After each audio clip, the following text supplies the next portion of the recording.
Okay po.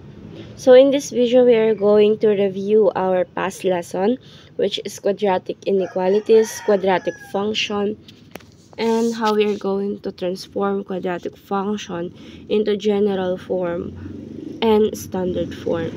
So now, how we are going to solve for the quadratic inequalities. So, kung makikita niyo po ang inyong PDF, meron tayong 4 na step. Una po dito ay ang change the inequality sign into equal sign. Pangalawa po, solve the equation. So, paano po ba natin muna malalaman kung siya ay quadratic inequalities? Mga anak, ang kailangan mong makita ay greater than or less than. Ano po ang itsura ng greater than or less than? Ito po si greater than, ito si less than.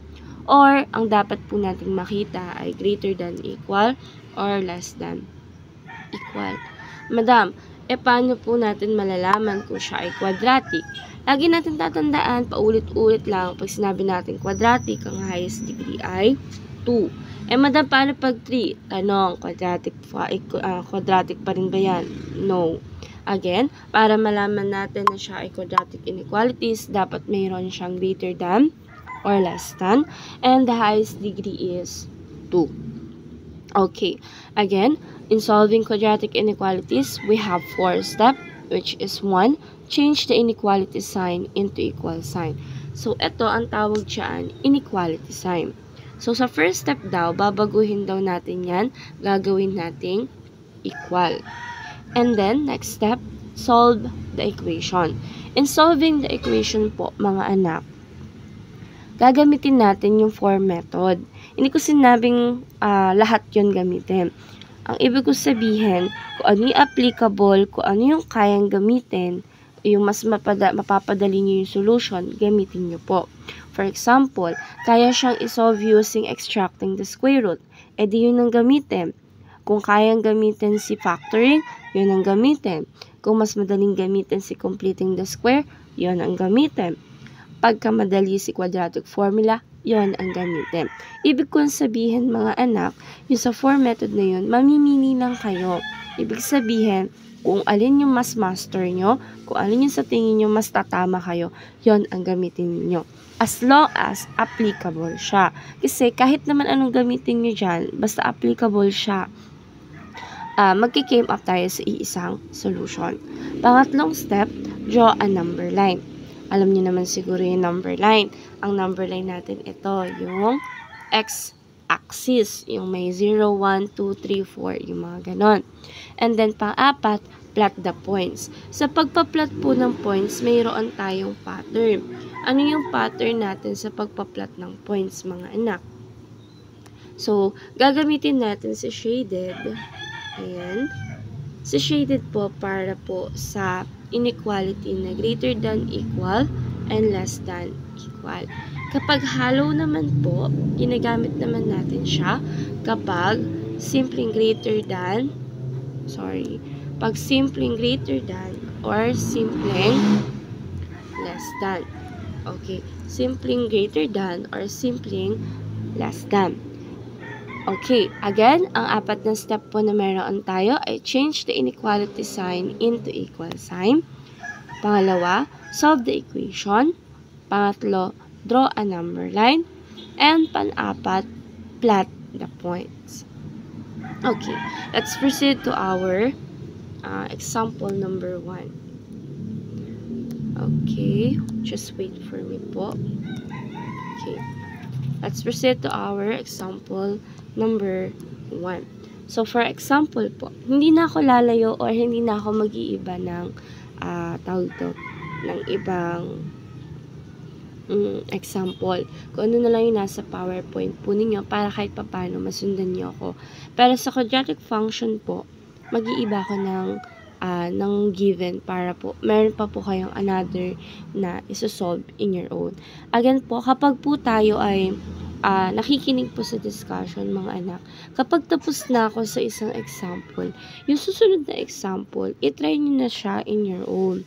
Para kahit papano, kapag nagkaroon kayo ng sagot, malalaman nyo po kung tama ba siya or hindi.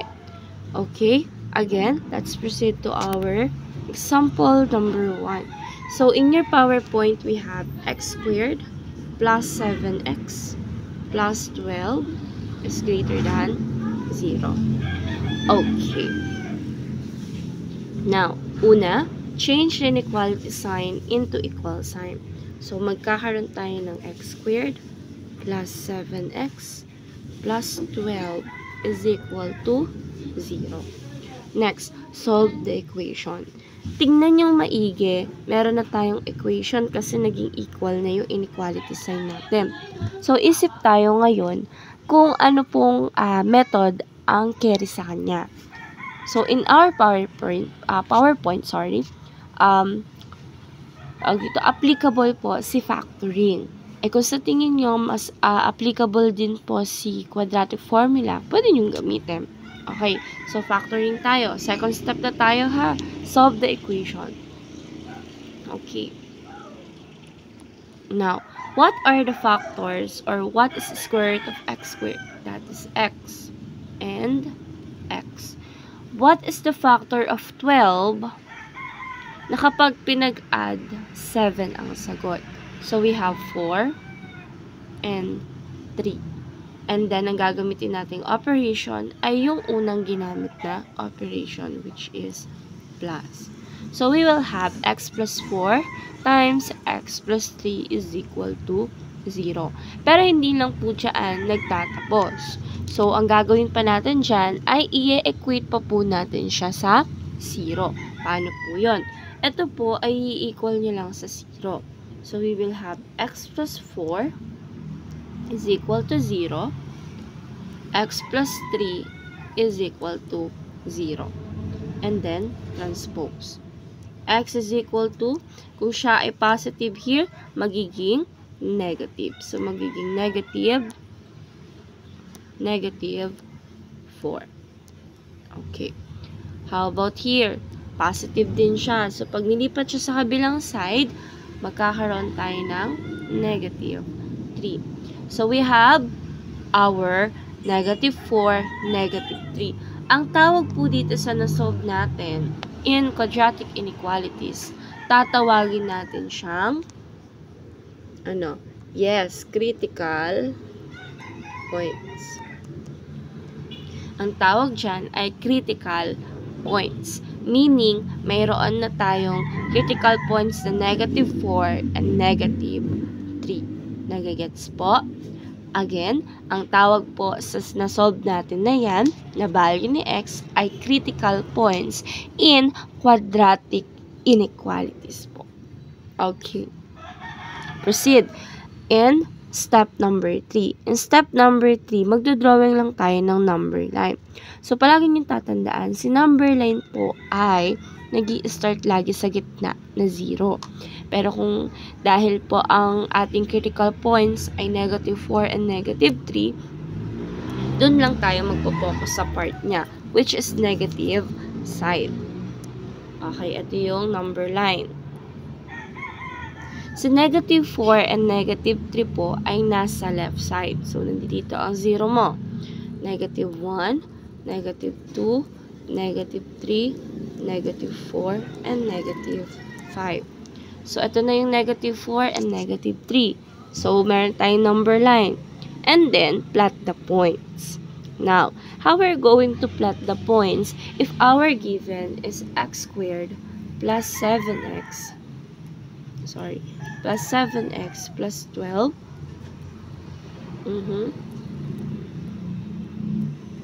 is greater than 0. Greater than. Kung kanina ni-review natin, anong itsura ng point niya? Which is, okay, very good. That is hollow. Now, ano po ang magiging itsura ng shading niya?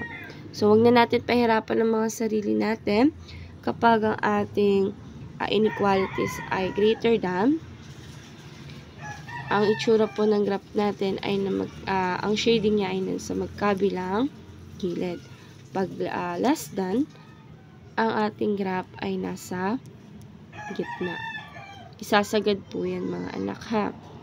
Okay, since dito ang gamit natin ay greater than, automatically po ang ating shading ay nasa magkabilang gilid. Ayan. Ganyan lang po ang itsura ng graph. Now, dahil tinuro ko sa inyo yung pagkuha ng interval, isasuro ko din po yan sa inyo. Paano po ang solution set niya? Kapag nalaman na natin ang mga interval, malalaman nyo na din ang solution set. Pero pero kung madalian lang po, ang lagi nyo tatandaan, ang solution set, laging nasa gitna si x. And then, kopyain nyo yung inequalities na ginamit. Ganyan. And then, sa magkabilang gilid, yung critical points na mayroon tayo. Negative 4 is greater than x, but x is greater than negative 3. So, meaning, ano po, mas malaki po si negative 4 compare kay x. Pero, mas malaki si x kay negative 3. So, anong ibig sabihin nun? Nasa magkabilang gilid. Sino po ba ang mas malaki? Sa negative 4 at negative 3. Siyempre, si negative what? Okay. Si negative 3. So, dito makikita niyo yan. Kasi sabi natin, si negative 4 daw ay mas malaki compare kay x. Sino ba mas malaki? Si negative 5 or si negative 4? Of course, si negative 4. Sa negative number po, kung sino ang mas malapit sa 0, yun po ang mas malaki. So, sino ang mas malapit kay negative 3 at negative 2? Of course, si negative 2. Okay. How we are going to solve for the interval? Ito na tayo. Balik na tayo kay interval. I hope naiintindihan yung ating review session. Okay. So, draw a number line again. Draw a number line. Ito na lang si negative 4. Ito si negative 3. So, ano po yung mga number na nandito? Then, nandiyan si negative 5. So, gawin natin siyang x. X is equal to negative 5. And then, i-copy lang po natin si given, which is x squared plus 7x plus 12 is greater than 0. Okay.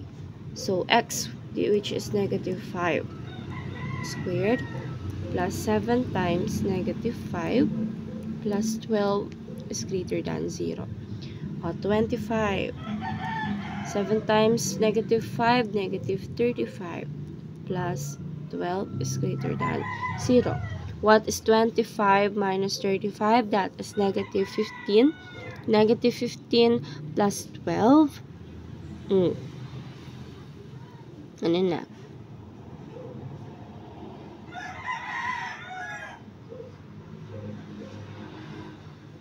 Ano na po ang sagot?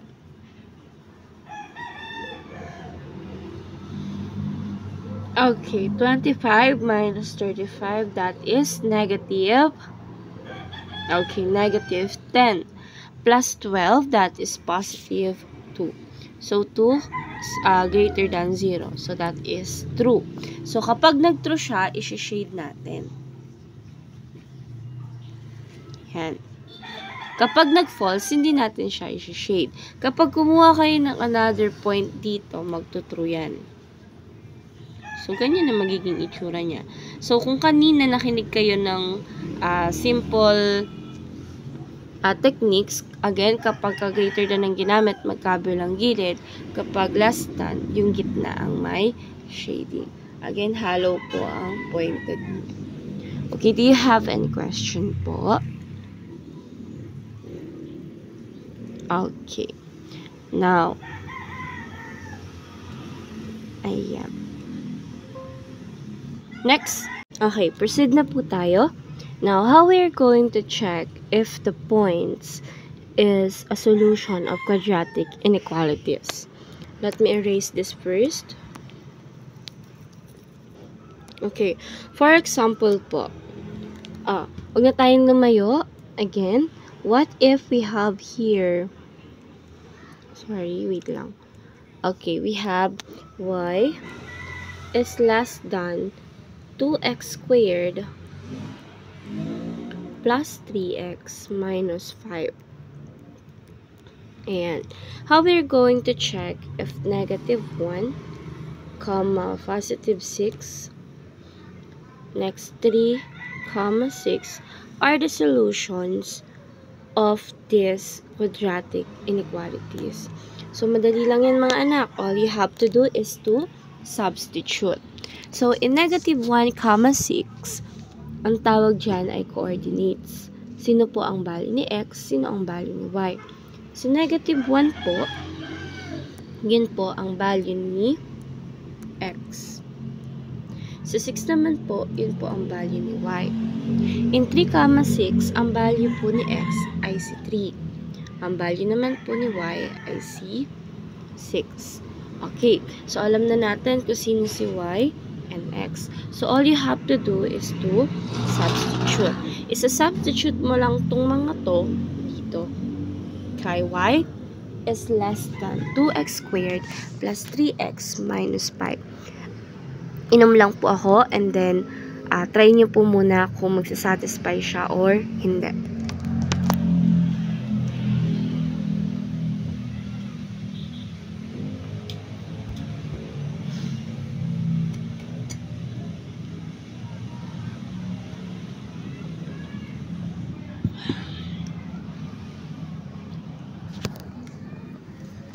Okay po.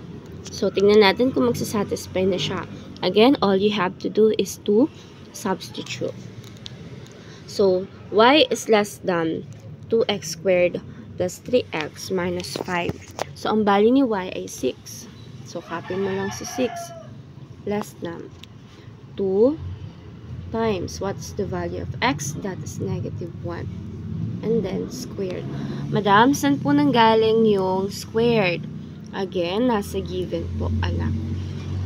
Nasa given po yung squared na ginamit po natin. Okay, plus 3x, which is, ang x natin ay negative 1, and then minus 5. Okay, so 6 times. Okay, perform mo na yung mga operation. So, 2 times. What is negative 1 squared? Negative 1 times negative 1, that is positive 1. Next, positive 3 times negative 1, that is negative 3 minus 5. Okay, so 6, again, copyin mo lang yan.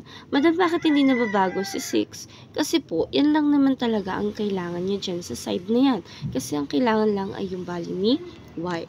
So, less than, what's 2 times 1? That is 2. Minus 3 minus 5. So, 6 is less than. What is 2 minus 3? Okay, very good. That's negative 1. Negative 1 minus 5. Negative 6. Tanong, tama po ba na mas malaki si negative 6 compare kay positive 6? Okay, the answer is wrong. So, meaning, negative 1, positive 6 is not a solution for the quadratic inequalities y is less than 2x squared plus 3x minus 5. Nagigets po? Okay, lagyan natin dito x. Okay, proceed tayo sa another point na mayroon tayo, which is 3, 6. Tingnan natin kung siya ay solution or not. Okay. Now, dito na tayo ha. Ay! Si bakla. Okay. It's my expression talaga kahit sa personal. Okay, 3, 6. What is the value of y here? Dito na tayo ha. Dito na tayo. What is the value ni y here? So, that's still 6. It's less than 2 times. What is the value of x here? That is 3. And then squared. Plus 3 times 3 minus 5. Okay. So, sa 6, hindi pa rin yan mababago. Less than 2. What is 3 squared? 3 times 3. That is 9. plus 3 times 3. That is also 9 minus 5. Okay, 6 is less than 2 times 9, 18. Okay, 9 minus 5, that is positive 4. So, 6, ito na yan. Usod lang natin dito. 6 is less than. What is 18 plus 4? Okay, very good po, children. Ayan, kunwari may kausap ako dito. So, that is 22. So, sabi dyan, 6 is less than 22. Tanong, true or false? Okay, very good. That is true.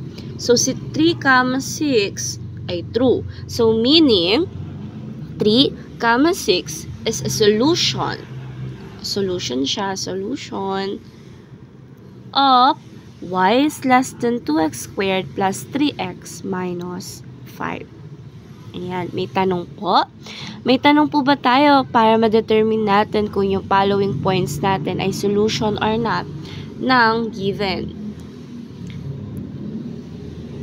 Okay, I think wala naman. Kasi syempre wala namang sasagot sa akin dito, diba? Okay. Now. Okay po. Ilagay din natin, baka makalimutan ko, how we are going to graph this one. So, x is less than negative 5. Paano po natin yan i-graph in a number line? Lagi ko nga sinasabi sa inyo, kung nasaan si x, nandoon ang shading. Hindi po porket nasa left side ngayon si x, dahil nakasulat siya sa left side, sa left side na siya isi-shade. Hindi. Titingnan nyo pa rin po yung statement.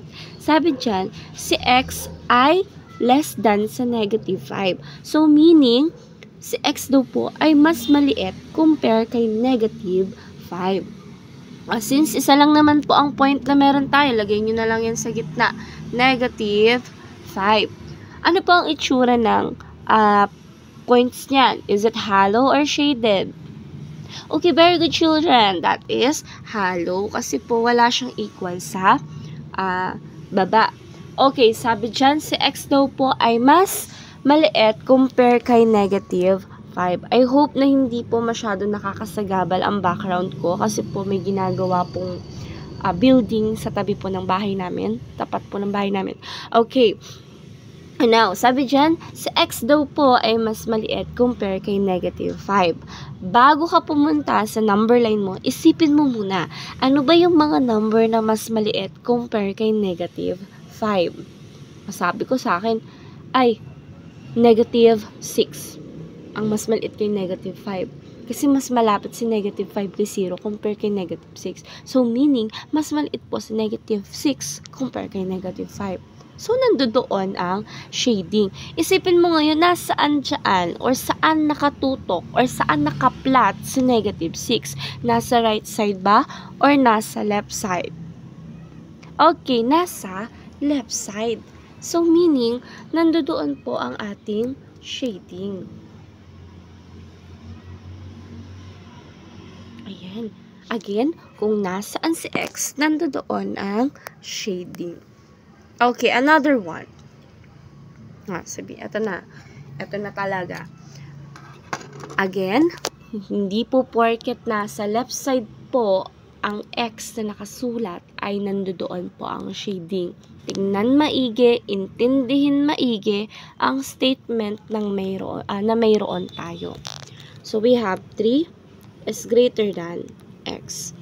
So, sige nga, isipin nyo mabuti anong ibig sabihin yung statement na yan. Sabi dyan, si 3 ay mas malaki compare kay x. Draw a number line.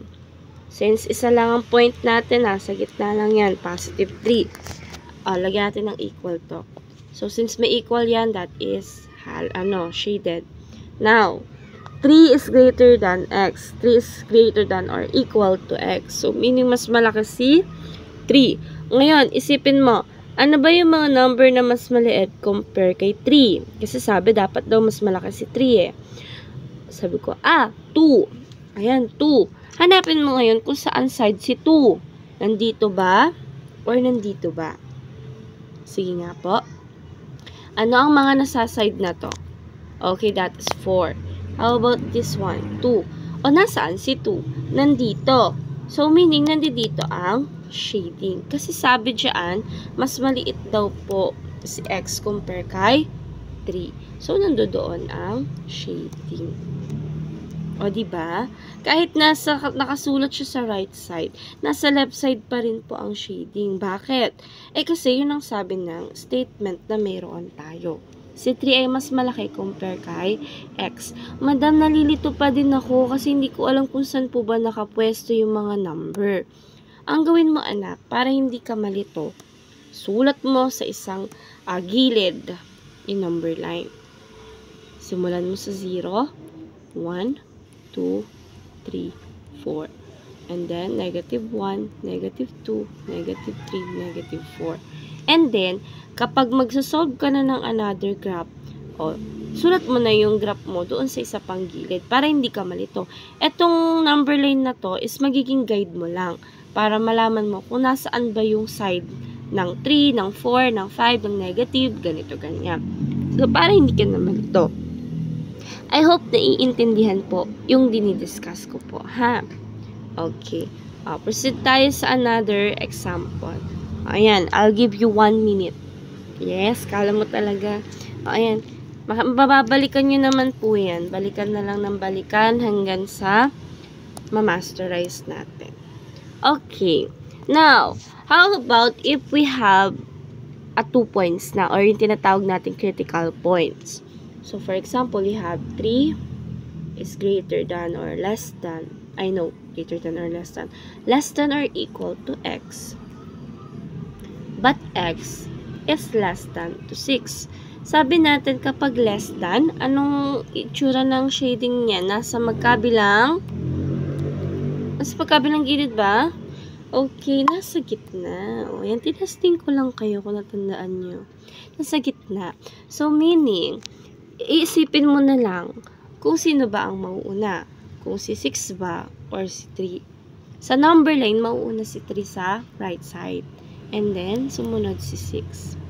Paano mo ngayon ipa-plot si 3? Sabi dyan is less than or equal. So, meaning that is shaded. How about si 6? That is hollow. And then, all you have to do is to shade sa gitna. Sagad dapat yun mga anak, ha? Ayan po. Okay, so far, do you have any question po? Kapag po may tanong kayo mga anak, mag-chat na lang po kayo sa messenger. Magre-reply na lang po ako siguro mga gabi na. Kasi syempre ako ay marami din pong ginagawa sa bahay tulad ng paglalaba at pag-aaskaso ng alaga. Okay, so yung mga chat nyo minsan, gabi ko na po yan na kikita. Okay, so far, if wala pang tanong, proceed na tayo sa quadratic function. Okay po, let's proceed to our another lesson which is quadratic function. O, di ba nakapag-drawing na ako ng table of values dyan? Okay, so si quadratic function po is a function of degree 2. Ibig sabihin, the highest degree is 2. Si quadratic function po is it can be represented using table of values, graph, and equation. So, una nating i-discuss, syempre, meron na tayong nakadrawing dyan, which is table of values. Si table of values po is represent a quadratic function if equal differences in x produce equal second differences in y. So, palagi niyong tatandaan, dapat po ang first differences ni x ay equal na sa isa't isa. Ano po ang itsura nun? Ayan. For example, here, we have here table of values. Saan si x? Siyempre, nandito siya makikita sa taas. Ayan, sorry. Makikita natin siya sa taas dito. Si y naman dito sa baba. Okay, si x, dapat daw po, equal siya. So, 5 minus 4. Lagi niyong tatandaan, right to left. Again, right to left. And also, dapat po marunong kayong mag-integers. Ayan, or mag-simply minus ng positive, negative. Kasi yun po yung kailangan natin dito. So, 5 minus 4, that is 1. 4 minus 3, that is 1. 3 minus 2, that is 1. 2 minus 1 is 1. Next, ayan, ang tawag dito sa taas na to ay differences in x. Again, differences in x. Now, proceed tayo dito kay differences in y. 25 minus 6, 16 rather, sorry. 25 minus 16, that is, okay, very good, that is 9. 16 minus 9, that is 7. 9 minus 4, that is 5. Very good. 4 minus 1, that is 3.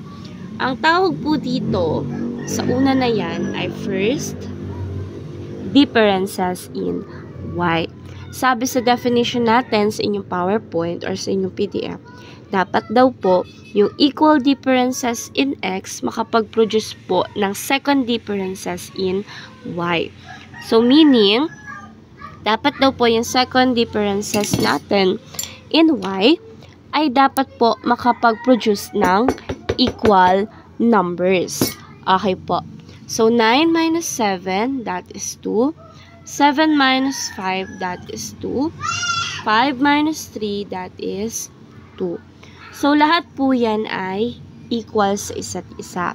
So, tatawagin po natin siyang second differences in y. So, meaning, dapat po, tatandaan nyo anak ha, kung ang table of values po, magre-represent po siya ng quadratic function kapag po ang second differences niya ay equal sa isa't isa. Tapos po si x equal din siya sa isa't isa. Kapag po ang table of values po ay nag-equal siya agad sa first differences, ibig sabihin, hindi siya quadratic function. Okay, so again, kapag po sa first differences in y, nag-equal na siya agad. For example, dito pa lang nag-2, 2, 2, 2 na siya. Ibig sabihin, hindi siya quadratic function. Kasi ang magiging second differences niya ay 0. Tanong, may value ba si 0? In, tawag dito, paano ba to? Ang quadratic term po ba ay 0x squared? Di ba hindi? So that may 1 siya, may 2 siya, may 3. So kapag nag-0, 0 kasi yan sa second differences, anak, hindi siya quadratic function. Nasa linear siya. Nasa x plus 3 siya, nasa x plus 2 siya, ganun po. Kaya siya hindi pwedeng mag 0, 0 sa second differences in y. Again, malalaman natin kung quadratic function ng table of values if si differences in x ay equal sa isa't isa, and then si first differences in y ay hindi pa equal sa isa't isa, pero pagdating sa second differences in y ay equal siya sa isa't isa. Madam, paano po kung sa second differences in y ay hindi pa rin siya equal? So, meaning that is not quadratic function po. Okay po? Okay. Now, proceed na tayo ngayon sa ating graph. So, ano po ba ang itsura ng graph? Malalaman po natin, sorry, pumiyak-piyok na siya.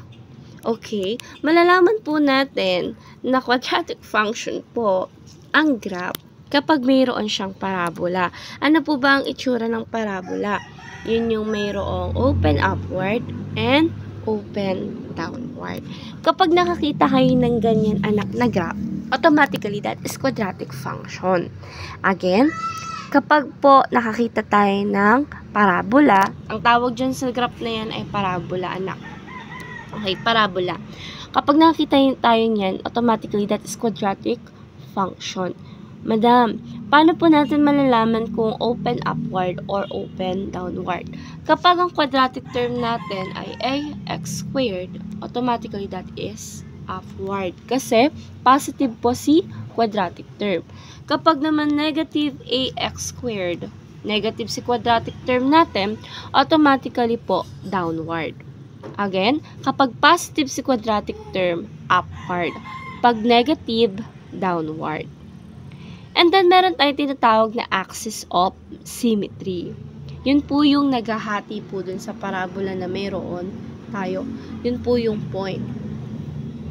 Okay po. May tanong? Okay. Next, ini-illustrate lang po natin si quadratic function here. Now, how about this one? Sa equation na tayo. Kasi di ba sabi natin, si quadratic function, nire-represent siya ng table of values, graph, and equation. Si quadratic function po, may general form. Ano po ang general form nun? Which is y is equal to ax squared plus bx plus c. Now, ano pong kinaibahan niya kay quadratic equation? Si function po kasi meron siyang y. And then another general form niya is f of x is equal to ax squared plus bx plus c. Sa equation po kasi equal saan? Sa 0. So ax squared plus bx plus c is equal to 0. Ito po ay quadratic equation. Kasi ito po ay quadratic function. So magkaiba 'yon. Okay? Ano-ano po ang example or dapat tandaan? Manatawag natin siyang quadratic function kapag siya ay may highest degree na 2. And then, nagsisimula siya sa y or sa f of x. Naiintindihan po? Ganun lang po siya kasimple. Kapag ang highest degree niya ay 3, automatically that is not quadratic function. Kapag ang highest degree niya ay x, automatically that is not quadratic function. Dapat 2 and also dapat nagsisimula kay y and f of x. Again, f of x. Okay, I hope malinaw po yung part na yan. Again, table of values, dapat po equal ang differences in x and also equal po sa second differences in y. But, hindi po dapat equal si first differences in x. Again, kapag sa first differences in x pa lang, first differences in y pa lang, nag-equal na siya, automatically that is not quadratic function. Okay po, let's proceed in our favorite lesson, which is transforming quadratic function into general form or vice versa. Okay po. Now, transforming quadratic function. So again, in quadratic function, we have general form, which is y. Ba't ayaw mag-ano? Y is equal to ax squared plus bx plus c. Okay, that is our general form. Meron din tayong tinatawag na standard form or vertex form. Again, si standard form po at vertex form po ay isa, which is y is equal to a multiplied by x minus h squared plus k. And then, meron tayong tinatawag na vertex, which is h, k. Ang tawag dyan ay vertex. And then, ang tinatawag din natin na axis of symmetry, which is x is equal to h. Ito po ay axis of symmetry. Okay. So, kung anong given ni x, siya ang given ni h. Kung anong given ni h, siya ang given ni x. So, yan ang axis of symmetry. Now, tinuro ko na po sa inyo kung paano tayo magta-transform ng perfect square trinomial into square binomial. O, sige, papakita pa rin natin yon para sa mga naging absent last time. Okay, how we're going to transform x squared plus 12x plus 36 into binomial. Paano natin gagawin niyang binomial? Ang kakailanganin mo lang dyan ay yung first term and last term. Okay. What is the square root of x squared? That is x. What is the square root of 36? That is 6. And then, ang gagamitin mo yung unang operation na ginamit. So, plus 6 and then squared. That is the square of binomial. Again, square root ng first term is square root po ni last term. Okay. Another example. Sige. Transform muna tayo. X squared plus 5x plus 10. Ay, wrong. Hindi pala yan perfect square trinomial.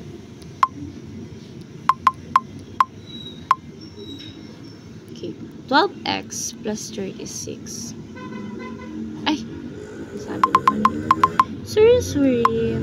16x plus 64. Ayan. What is the square root of x squared? That is x. What is the square root of 64? That is, okay, very good. That is 8 and then squared. So, that is the square of binomial.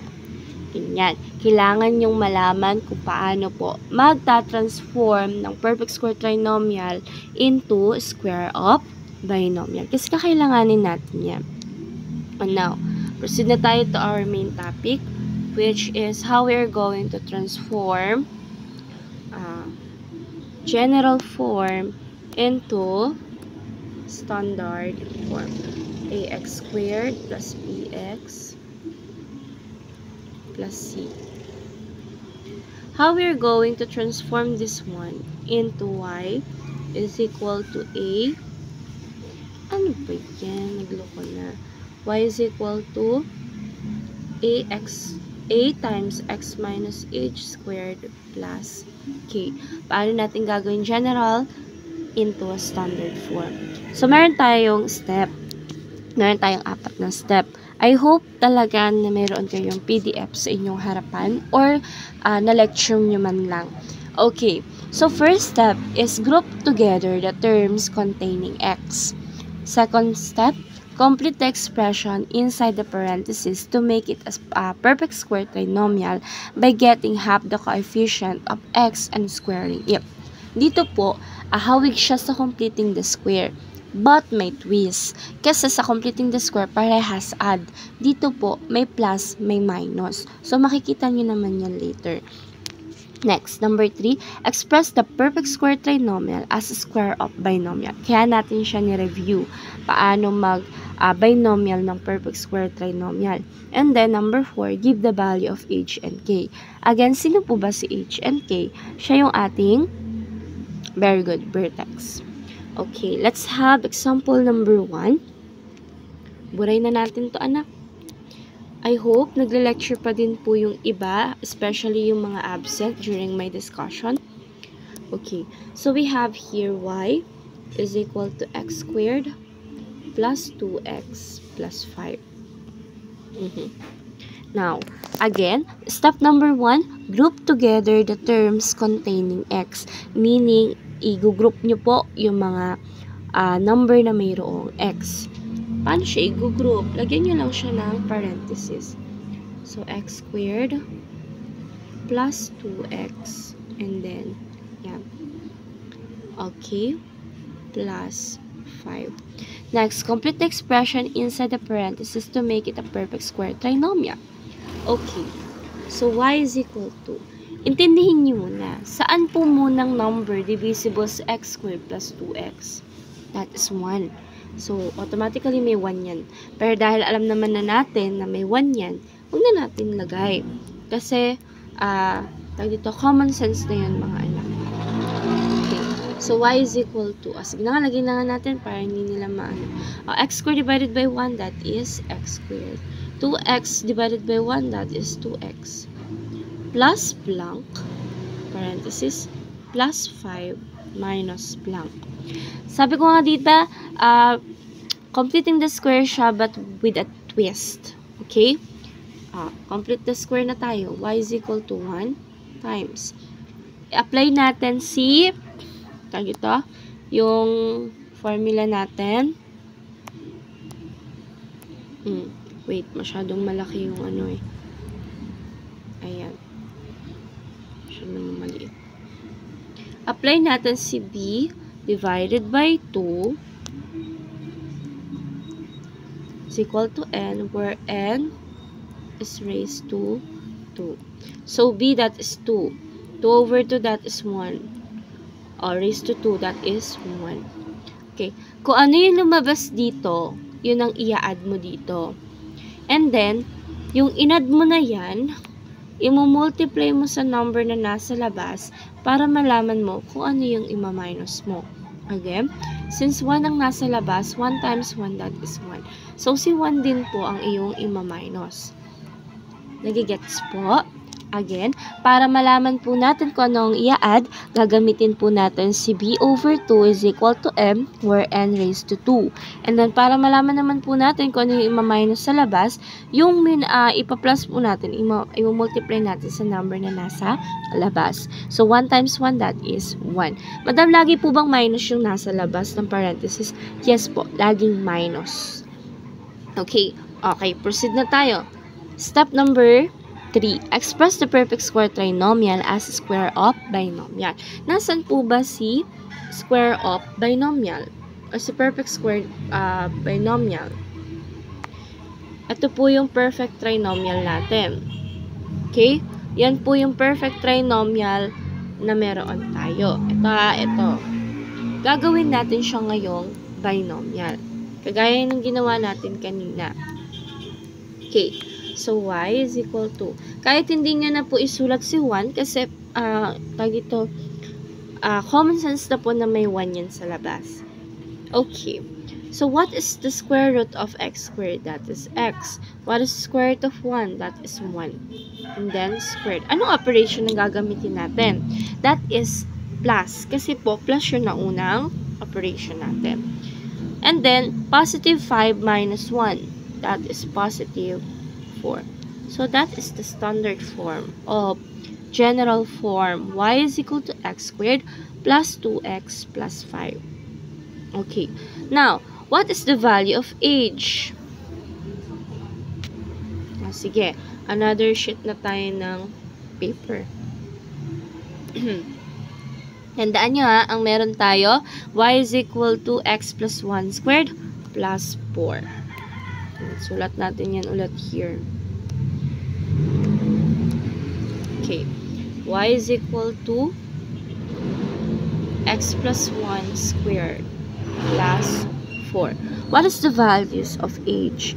Again, sabi natin, ang age ay kung ano ang value ni x, yun ang value ni age.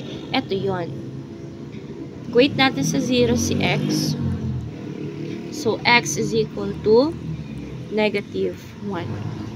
Ito yung x. Again, kung ano ang value ni x, yun ang value ni age. Madam, saan po nakuha yung x plus 0? X plus 1 is equal to 0. Ito yun. Okay? Next. Kung ano ang value ni age, kung anong value ni x, siya ang value ni age. So, that's negative 1. Ano po ang value ni k? Ang value po ni k ay ito. Hindi mo nababaguhin ang sign na meron yan. Kung ano yan, kung positive yan, kung negative yan, yun na po yun. Ayan. So, our vertex here is negative 1, comma, positive 4.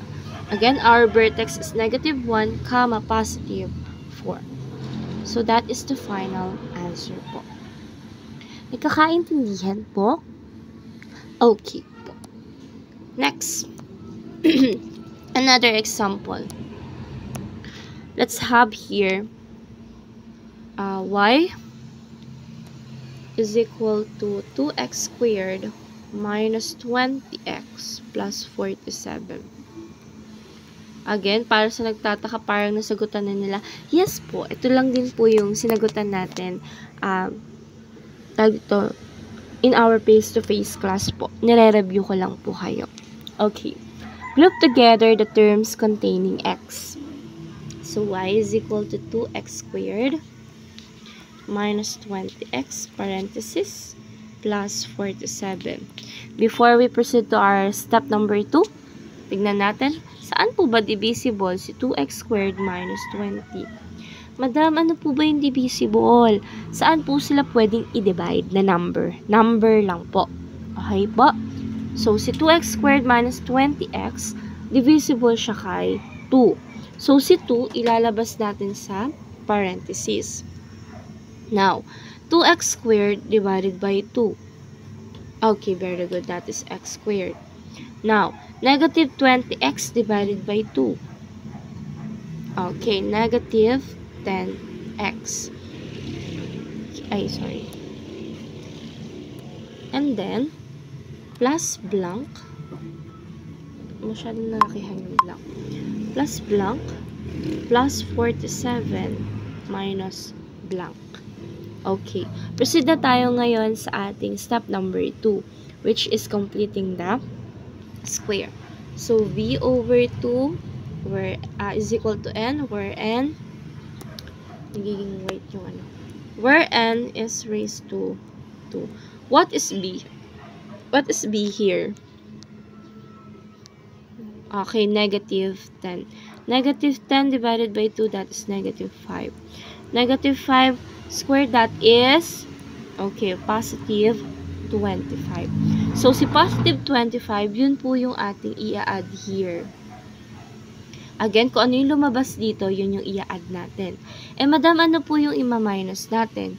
Again, sabi nga natin kanina, yung in-add natin, i-multiply pa natin siya sa number na nasa labas ng parenthesis para malaman natin kung ano yung ima-minus natin. So, si 25 na nakuha natin kay b over 2, kay b over 2 is equal to n, where n raised to 2, i-multiply natin siya sa number na nasa labas ng parenthesis, which is 2. So, 25 times 2, that is 50. Ganun po. Again, para malaman natin kung ano yung i-add natin, i-apply lang natin si b over 2 is equal to n, where n raised to 2. And then, pag nalaman na natin yung i-add natin, yung in-add natin, i-multiply pa natin sa number na nasa labas ng parenthesis. 25 times 2, 25 times 2, that is 50. So, yun po yung ima-minus natin. Okay, proceed na po tayo sa step number 3. So, sa step number 3, express, okay, the perfect square trinomial as a square of binomial. Nasaan na po yung perfect square binomial natin dyan? Ito po yun. Ay, trinomial pala. I know. Not that. Yung perfect square trinomial natin, ito na po siya, yung nasa loob ng parenthesis. I-express natin siya ngayon as binomial. Okay. So, y is equal to, madam, tatanggalin po ba si 2? No. Mananatili yan dyan. Copy lang natin si 2, and then gawin natin square of binomial, si x squared minus 10x plus 25. What is the square root of x squared? That is x. What is the square root of 25? That is 5 squared. Anong gagamitin? Of course, that is minus. Kasi yun ang naunang operation na ginamit. Okay, now, what is 47 minus 50? Okay, negative 3. So, that is the standard form. So, what is the value of x? Okay, positive 5. So, if x is equal to positive 5, what is h? Okay, positive 5. How about si k? Negative 3. So, what is our vertex? Okay, 5, negative 3. So, that is our final answer. Do you have any question po? Again, pag may tanong, mag-chat na lang po kayo sa mag-chat na lang po kayo sa ating messenger, sa aking messenger po. Sa student account po, ha, hindi po sa personal account. Hindi po talaga ako nag-a-accept doon. Okay po. Now, how we're going to solve for the value of h and k without doing this transforming. Meron kasi tayong tawag dito, meron tayong mga formula for that. Wait lang po. Ayan, buray natin. Ano yung formula natin for that? May formula po tayo for h, which is h is equal to negative v over 2a, and k is equal to 4ac minus b squared all over 4a. How we are going to solve for the value of h and k using this formula? So for example, gamitin natin yung example number 1, which is y is equal to x squared plus 2x plus 5. So what's the value of a here? Okay, very good. That is 1. B, okay, 2. How about c? 5.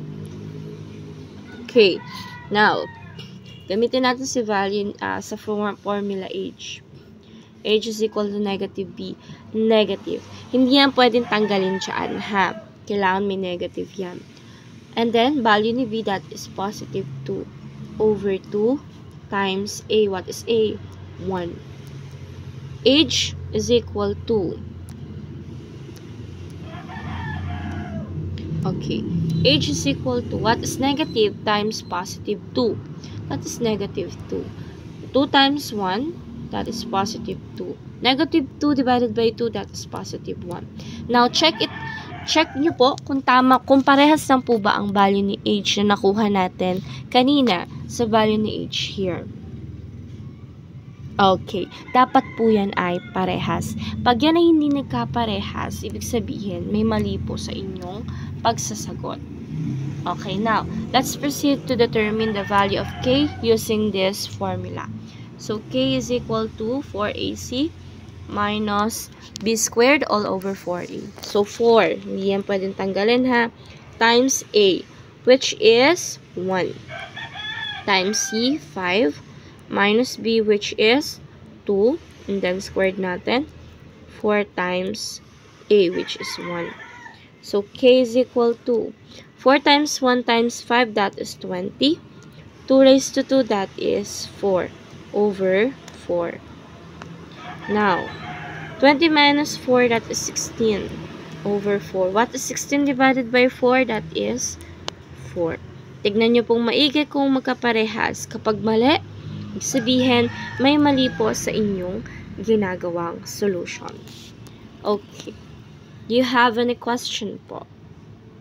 Again, kung mabilis po, pwede nyo po itong balik-balikan. Okay.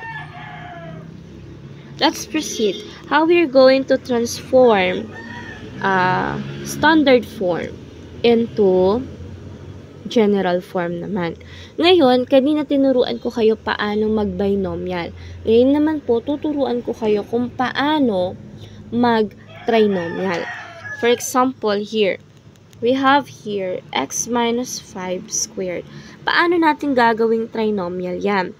Tandaan nyo po yung tinuturo ko sa inyo na multiply yung first term, and then add nyo muna si second term, and multiply ulit. Paano po yun? Multiply nyo si x. X times x. X squared. Add nyo muna si negative 5. Negative 5 plus negative 5, negative 10. And then copy nyo yung variable na x. And then negative 5 times negative 5, that is positive 25. So that is the perfect square trinomial. Another one. Syempre, kailangan natin ng maraming example. How about here? We have here x plus 9 squared. How we are going to transform this one into perfect square trinomial? Again, multiply, add, multiply. Multiply x times x, x squared. 9 plus 9, 18. And then, copy nyo si x. 9 times 9, okay, 81. That is the final answer. Okay, now marunong na tayong mag-binomial ng perfect square trinomial. Ang gagawin na natin ngayon, gagawin nating general form si standard form. Paano yun? Paano po yun? Okay. Paano natin gagawin? Paano natin gagawin si y, paano natin gagawing si y is equal to x multiplied by h. Y is equal to a multiplied by x minus h squared plus k into y is equal to ax squared plus bx plus c. Okay. So, sa PowerPoint niyo po, iba na yung given. Pero dito po, ang gagawin natin, para malaman natin kung tama ba tayo ng mga ginagawa. Yung given kanina, di ba ginawa natin siyang standard form? So, yung standard form na sagot natin kanina, gagawin natin siyang general form ngayon. Okay. So, meron tayong tatlong step. Tinatawag natin siyang EMS. So, si EMS, ayan, EMS. Si E stands for expand the square of binomial. Yun na yung una natin gagawin. I-expand natin si square of binomial. And then si M, imumultiply natin ngayon yung number na nasa labas ng parenthesis kung mayroon. And then si S, isi-simplify lang natin siya.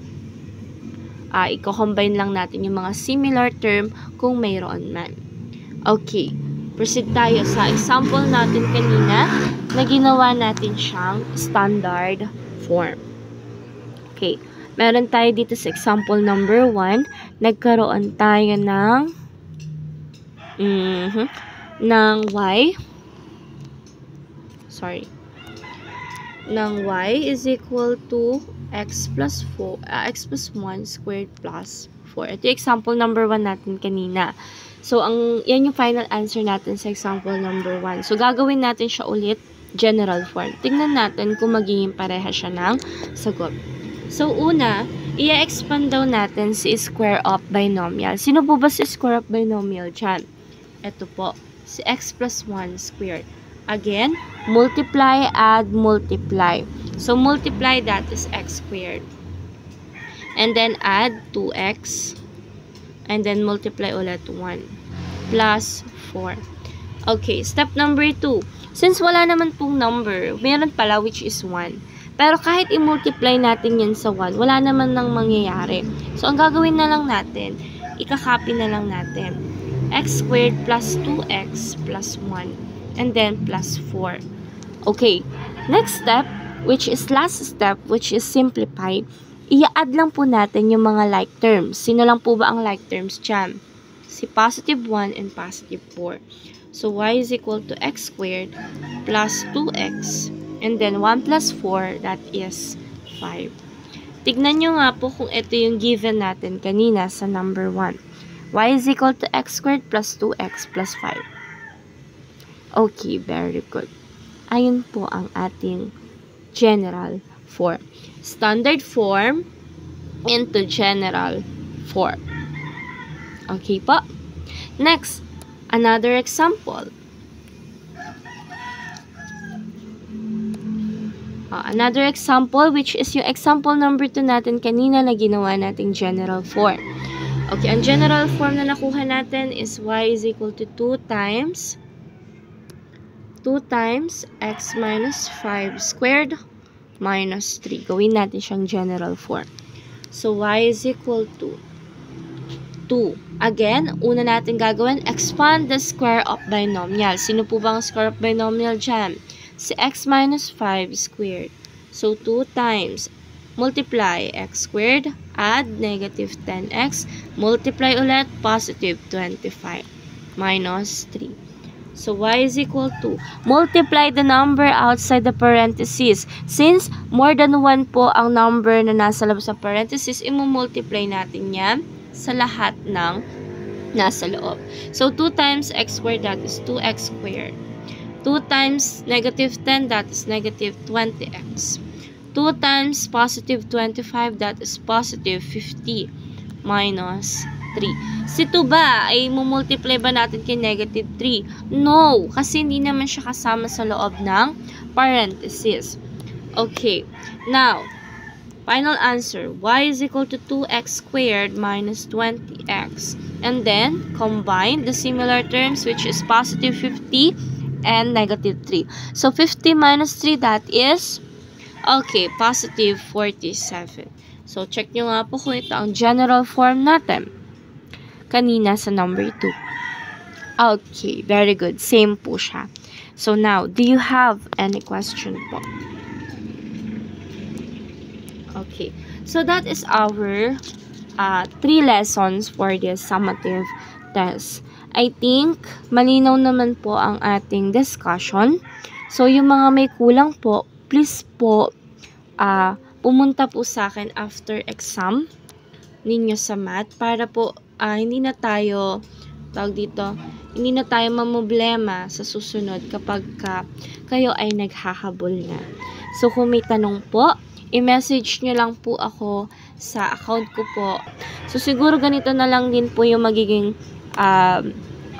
review natin kung sakali, since at least dito mababalikan niyo yung hindi niyo na gets ulit, parang kaya niyong i-back or i-speed or anything else po.